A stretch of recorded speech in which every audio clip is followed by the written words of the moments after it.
कि ठीक है, बात बिल्कुल क्लियर है कि इस बार का जो रोल ओवर का डाटा है वो काफ़ी हद तक सिग्नल कर रहा है कि थोड़े शॉर्ट्स तो गए हैं बट वो कवर भी हो सकते हैं सिस्टम में। एक और पॉइंट 93% का जो रोल ओवर अभी आपको चंदन सर बता रहे हैं, एवरेज रोल ओवर से थोड़ा टिपिकली ज़्यादा है बैंक निफ्टी के अंदर। तो एक तो एवरेज रोल ओवर से ज़्यादा, गिरावट कम और शेयर का कंट्रीब्यूशन कम, यानी कि शेयर्स इसके अंदर पार्टिसिपेशन कम है। तो बैंक निफ्टी आपको ज़्यादा तेज़ी से और ज़्यादा एग्रेसिवली होता दिखेगा, तो आपको दिख भी रहा होगा। हाँ, एक दूसरा पॉइंट, आप निफ्टी के अंदर अगर आप ट्रेड कर रहे हैं तो आपको लगता है कि करीब 400 तक आ सकता है निफ्टी। तो ये शॉर्ट कवरिंग रैली है, टिपिकली इसकी एक मियाद होती है, एक मर्यादा होती है कि आपको सिस्टम में इतने शॉर्ट से कवर हो जाएंगे, उसके बाद ये फेड आउट होने लगता है। तो फिलहाल 17,400 450 तक आप शॉर्ट कवरिंग रैली का मजा लीजिए।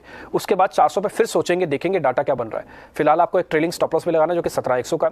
ये ट्रेलिंग स्टॉप लॉस लगाना इसलिए जरूरी है, अगर आप नहीं लगाएंगे तो कहीं ऊपर के रेट पे आप फंसे ना रह जाएं। तो आप कम से कम कट तो जाएं, सिस्टम से बाहर तो आ जाएं।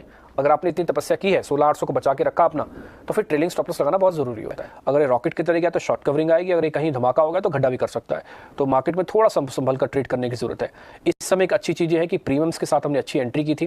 प्रीमियम्स अभी भी जस के तस बने हुए हैं, कुछ खास डिक्लाइन नहीं है। 100 पॉइंट का प्रीमियम था, कहीं उससे ज़्यादा का प्रीमियम जब हम क्लोज करके आए हैं सीरीज को। 3% 2% का ओपन इंटरेस्ट है, आज के लिए ठीक ओपन इंटरेस्ट है। जब आप 2 दिन की फिर से छुट्टी पे चले जाए, बैंक निफ्टी में रोल ओवर ये 93% के आसपास हुआ है। और बैंक निफ्टी जो सीरीज है वो लगभग 27-28 लाख के ओपन इंटरेस्ट से स्टार्ट हुआ था, अभी 50 लाख का ओपन इंटरेस्ट खड़ा है। लगभग हमने 80% ओपन इंटरेस्ट एडिशन किया है। बैंक निफ्टी लास्ट सीरीज का जो क्लोज था वो 40,000 के आसपास थे और इस बार हम 39,900 मात्र 100 पॉइंट गिरे। तो कोई बड़ा डिक्लाइन नहीं हुआ है। एक्सपायरी ऑन एक्सपायरी बेसिस 0.23% का डिक्लाइन हुआ है, बट 80% का रोल ओवर और 80% का ओपन इंटरेस्ट और 90% का रोल ओवर इंडिकेट कर रहा है कि बैंक निफ्टी में मिक्स क्यूज है और शॉर्ट कवरिंग के ट्रिगर बनेंगे तो यहाँ पे बनेंगे। तो कंपैरेटिवली हम बैंक निफ्टी पे ज्यादा पॉजिटिव व्यू रख रहे हैं। यहाँ पे एफआईएस का लॉन्ग शॉर्ट रेशियो इंडेक्स में देखें तो 9-10% के आसपास से रिकवर हो रही है। वोलेटिलिटी अपने 10-12 दिनों के लोवेस्ट लेवल पे है।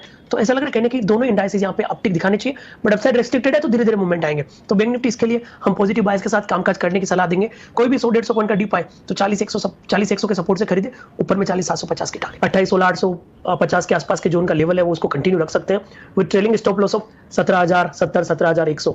और जिसको नई पोजीशन बनानी है वो भी यहाँ पे 17,100 का सपोर्ट यूज कर सकते हैं। और हमारा मानना है कहीं ना कहीं निफ्टी 17,442 से 17,500 तक के लेवल छूता हुआ नजर आएगा।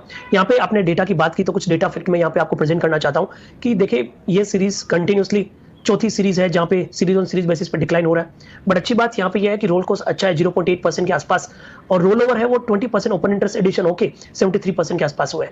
यानी लास्ट सीरीज से इस सीरीज में ओपन इंटरेस्ट 20% एड हुआ है, बट ओवरऑल हम लगभग 2.5% के आसपास गिरे हैं। तो ज्यादा शॉर्ट्स के रोल ओवर है कंपेरेटिवली, और 2-3 महीने से वो रोल ओवर कैरी हो रहे हैं। बट रोल ओवर है वो ज्यादा स्पाइक नहीं हुआ है, 73% के आसपास है, बट रोल ओवर कॉस्ट ठीक है। तो इंडिकेशन यही मिल रहा है कि बाउंस बनने चाहिए, बट अगेन बाउंस वापस अटकेंगे। तो एज ऑफ नाउ हम फिलहाल इस बाउंस को प्ले करने की सलाह रखेंगे। 17,100 के सपोर्ट से ऊपर में 17,442 तक के टारगेट निफ्टी में होने चाहिए।